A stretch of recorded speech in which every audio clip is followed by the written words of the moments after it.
Okay, so I am reading A Good Girl's Guide to Murder by Holly Jackson, and I decided I'm like halfway in, a little over halfway in, and I decided I want to vlog reading this series because holy crap, I am loving this book. I just like over the last 50 pages have been like, holy crap, I love this book. Not that the beginning wasn't good, the beginning was great. It really was. But I'm just like so intrigued and so want to know what's going on. So I'm gonna vlog me reading the whole series, I think. And yeah. So we have Pip, who is in high school, and she's doing her capstone project. And for her capstone project, she wants to be a journalist. So her capstone project, she's like going over a murder or disappearance and presumed murder of a girl that went to the same high school she did 5 years prior. And everyone kind of assumed that her boyfriend did it. And yeah, so it's her like kind of going over the case and trying to figure out if he really killed his girlfriend or not. And Pip, our main character, the one that's investigating it all, really believes that he did not do it because she had met him before and didn't think that he was capable of that. So it's her working alongside another character and trying to figure out what really happened. And her project kind of turns into an obsession, and she starts doing some really questionable things to get information on what happened.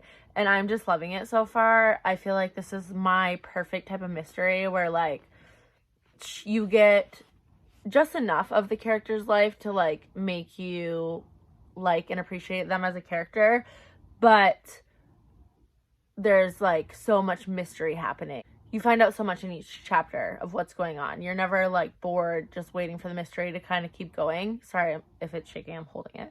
But yeah, you're never like bored through it. Every chapter we're finding out more and more, and I'm just so intrigued, and I have so many theories. And yeah, so I'm 244 pages in, and we just had a huge part of the book revealed, like a huge plot twist, which you kind of already knew was gonna happen, but it's confirmed now, and I'm just really loving this, and I think I'm gonna love the whole series. I was reading some reviews on it, and people were saying that they didn't like Pip as a main character, but I actually really love Pip. I think that she's funny, and I like her dedication, and yeah, I just really like her. So I will say one thing that's kind of weird that I've noticed. What I was just gonna say is I feel like, okay, so this book takes place in America. I don't know exactly what town, but they talk about like going to Connecticut. So it takes place in America. And there's some words and phrases in like British slang that I've noticed in this book. And I thought it was kind of out of place because I was like, wait, does this take place? Is this in the UK? It's not. It's in America. But so I was like, the author must be British. There's no way she's not British because there's some terms that she used, and I can't think of them off the top of my head. One of them was proper, like he was proper mad or whatever. That's not what the sentence was, but that's like the way that it was used, and that's a very British thing to say. There were some other things too that were just like British, and I was like very confused because this is a teenage American girl, but she's acting very British. And the author, it says she lives in London. So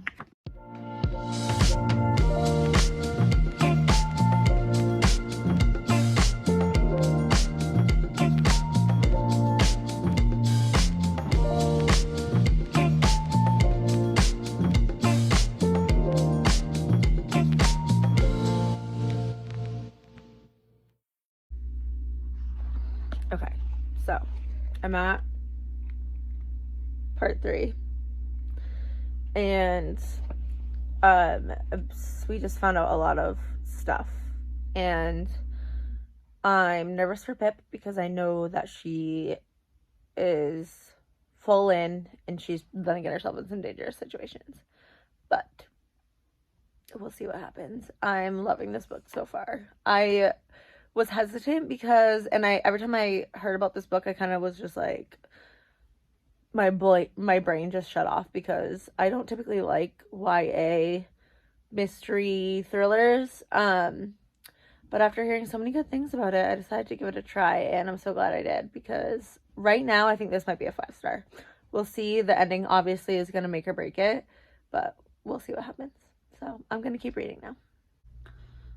Okay, so I'm 298 pages in, and something just happened that was pretty upsetting. And I'm just going to say it because I think it's important that people know before they read it. So, trigger warning for death of a pet. It's pretty sad. So, I just want to throw that in there if you want to read this book. I hadn't heard that trigger warning for it before. So, yeah, just so you know. Okay, so I just finished A Good Girl's Guide to Murder, and don't mind my messy counter, but I just finished The Good Girl's Guide to Murder, and I am obsessed. I'm obsessed. I give it 5 stars. I never ever in my life given 5 stars and loved a YA mystery thriller so much ever. I feel like this was like, it's not even like the mystery aspect was like that crazy. It just was so well done. The like perfect balance of like Pip and her life mixed with like the perfect amount of the mystery thrown in, where I was always like wanting to turn the page and keep going and find out what was happening. So yeah, I'm really excited about it. 5-star book. It's really exciting. I just started well, wait, actually, I forgot. There was one thing I wanted to mention that actually bothered me in the book, and it almost made me give it 4.5 stars, but then I figured it wasn't that big of a deal. So, what was I going to say? So, this is a spoiler. So, I'm going to put like a spoiler warning here, and I'm going to give you like a few seconds to leave if you have not read the book yet, because you don't want to be spoiled for this. So, definitely leave. Okay. So, there's a part that really bothered me, and it was, so at the end, when, like pretty much almost the end, when Pip goes to confront Becca about the fact that she actually killed Andy. And so this girl, Pip, has solved the whole murder by herself. Like, this high school girl solved the whole murder by herself. So, like, obviously she's super smart. Obviously she, like, has common sense. So she goes to Becca's house, and Becca offers her tea. And Pip already knows that she murdered her sister. So she offers her tea, or thinks that she murdered her sister at least. And so she offers her tea, and she goes, sorry, it's really late. She goes, I'm going to go get a tissue. And immediately I was like, oh, she's going to go get drugs and put it in her drink. She comes back and gives Pip the tea. So I'm thinking like, okay, obviously Pip isn't going to drink this tea. She's probably just going to like hold it or whatever. No, Pip drinks the tea and there's drugs in it. Like, that was just stupid to me. That literally made me mad, actually. And I almost gave the book 4.5 stars just for that little scene. But I'm starting, well, I'm 2 chapters into Good Girl, Bad Blood? Good Girl, Bad Blood? Is that what it's called? What's the second one, God? I'm on the second one. I don't know if that's the second or third one, but I'm on the second one. And Pip now has a podcast, and I'm loving that aspect. I forgot to mention that these books are mixed media. So you see like a bunch of evidence from the case in the books, and I really, really love that aspect. I think it's making it so much more enjoyable to read. So now there's a podcast, so you get to see part of her podcast. I think these would be really good audiobooks if you read and listened at the same time, because I feel like you would miss, like, there's like pictures and stuff in there in the book. So I feel like it's one of those things that you'd want to do together, but I would like to see how the podcast part is done. Yeah, but that's it for me. I'm hopeful that I'm going to be able to talk about the second book and not spoil the first book, but I'm not sure if that's the case yet, because I didn't really think the first case was going to be involved in the second book. But so far it has been, so we'll see. I will update you if there's spoilers for the first book and let you know. But yeah, I'm really excited, and I'm going to keep reading a little bit and then go to bed. So I'll talk to you tomorrow. Bye. Okay, so I am coming with you with a Good Girl, Bad Blood update. Let me get it out of here. I put it down. So I am 150 pages in, and I'm enjoying it. It's taking me a little bit longer to get into the story than it did with A Good Girl's Guide to Murder, but I'm liking the fact that she has a podcast now. I think that's really interesting. But yeah, I feel like we don't have as much, well, I don't know, maybe we do. I was gonna say I feel like we don't have as much of a connection to this case because in the last case we were following somebody that Pip knew and she really felt like didn't do the thing. This one's about a disappearance of somebody that she knows. It's one of her friend's brothers, but she's like doesn't have the same connections as she did with Sal. So I don't know. You do definitely, I know I was confused about this, you do definitely have to read them in order. I still feel like I'll be able to talk about this one though without giving spoilers to this one. If that changes, I'll let you know. But yeah, so I'm enjoying it. I am going to set it down for a little bit and read a romance or two and then come back to it. But so far so good. All right, I have an update for you guys. I read a romance book and it was exactly what I needed, and now I am back into Good Girl, Bad Blood. I'm not feeling good today at all, so I haven't read that much. I've been sleeping a lot, but I'm like 240 pages, I think, into Good Girl, Bad Blood, and it's definitely picking up. It's starting to get more interesting. We've made some developments. Yeah, this one's not as good as A Good Girl's Guide to Murder, in my opinion. I feel like in A Good Girl's Guide to Murder, we got more like hints and we're able to theorize like what happened more than we are in this book, because I feel like some of the things just like, what is that called? Like we aren't getting enough red herrings in this book, or like we're not getting enough information to really theorize. I don't know if that makes sense. I just feel like it was kind of easier to follow along with Pip in the first one. So it was a little bit more enjoyable, and it doesn't feel like we're connected to this case as we were with the first case, but I'm still really enjoying it. I think it's probably going to be a 4-star read. Yeah, I think it's going to be good. So that's all for me. I am going to read some more tonight and hopefully feel better tomorrow and update you soon. All right, bye.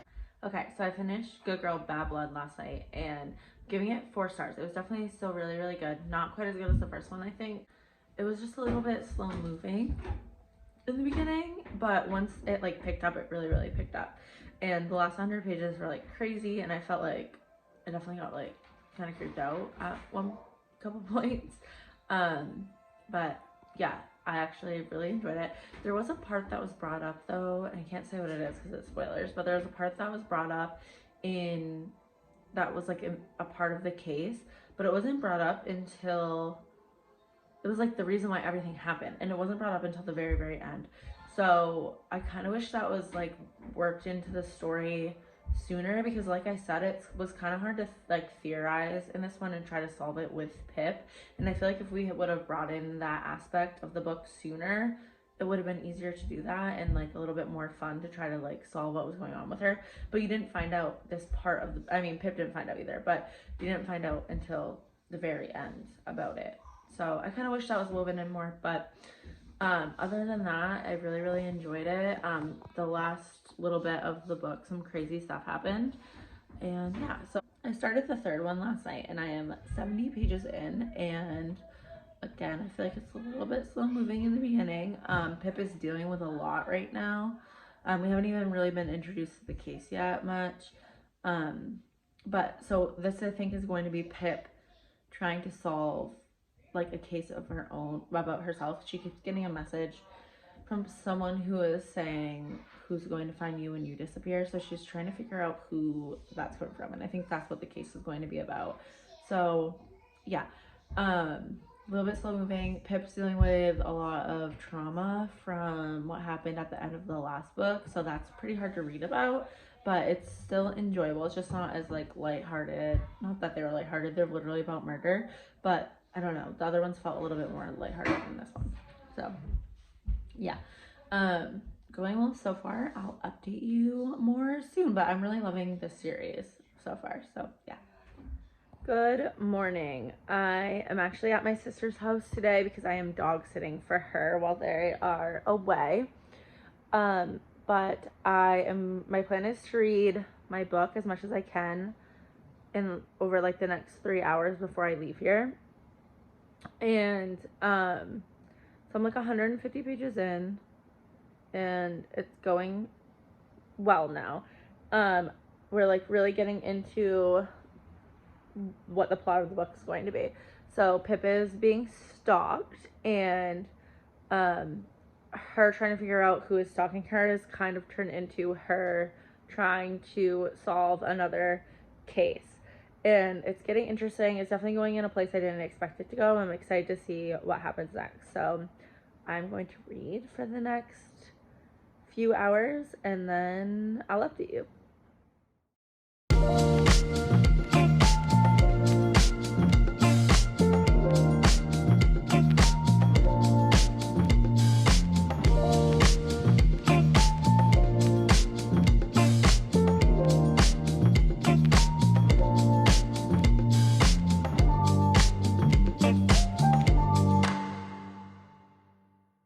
Okay, so it's getting pretty interesting. All of the cases are kind of connecting in a way, and it's really interesting to see.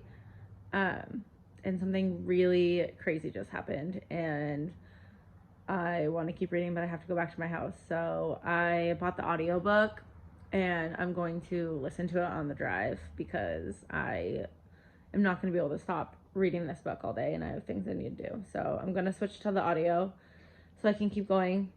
And then if they're referencing part of like the mixed media, I'll just peek at it because I'll have the book available. But yeah, I'm really enjoying this one. I think I'm definitely gonna like it better than the second one. So if it keeps going well, I think I'm gonna have a 5-star, a 4-star, and then a 5-star. So I'm really liking this series. But I'm gonna go back to my house now and I'll talk to you later. Okay, so I just got pulled into my driveway and I'm a little confused because like the big case that we're solving in this book, we just find out who was behind it all, and we're only like 200 pages into the book, and it was who I thought it was. I was pretty shocked. So there must be something else that's gonna happen in this book because we're only halfway through, and you know, the big thing that we've been focusing on for the first half of the book is climaxing. So there must be another part to the book, and I'm interested to know what that is. But I'm still really, really loving it. Okay, so I literally just finished As Good as Dead, and 5 stars. So good. I was like, the first half of the book was us trying to like solve a case basically, and that part was so intriguing, and things were just like unraveling, and Pip was being stalked, and it was just very, very interesting. And then something big happened, and then we go into part 2, and it definitely deviated from the normal format that these books are told in, and it was just so good. And I put the dust jacket on wrong. But it was just so good. Like, I'm obsessed with this series. I never thought that I would love a young adult mystery series as much as I do. And binging these basically back to back. I read one book in between the first and second one, but other than that, I binged the series, and it was a great experience. I tabbed all of them, as you can see. Yeah, I really love this series. So to recap, I gave A Good Girl's Guide to Murder. Excuse my nails, I'm really anemic and I had fake nails on, so my nails bruised. But anyways, A Good Girl's Guide to Murder, 5 stars. Then I gave Good Girl, Bad Blood, 4 stars. And then I gave As Good as Dead, 5 stars. So the cases and all of these were so interesting, and then they all ended up just kind of like intertwining and being connected, and yeah. So that's gonna be the end of this video. I love these books. Let me know if you've read them and what you think of them. Spoiler free, because this video is spoiler free. So yeah, but let me know what you thought, if you read them and liked them or didn't like them, and I'll see you in my next video. Bye.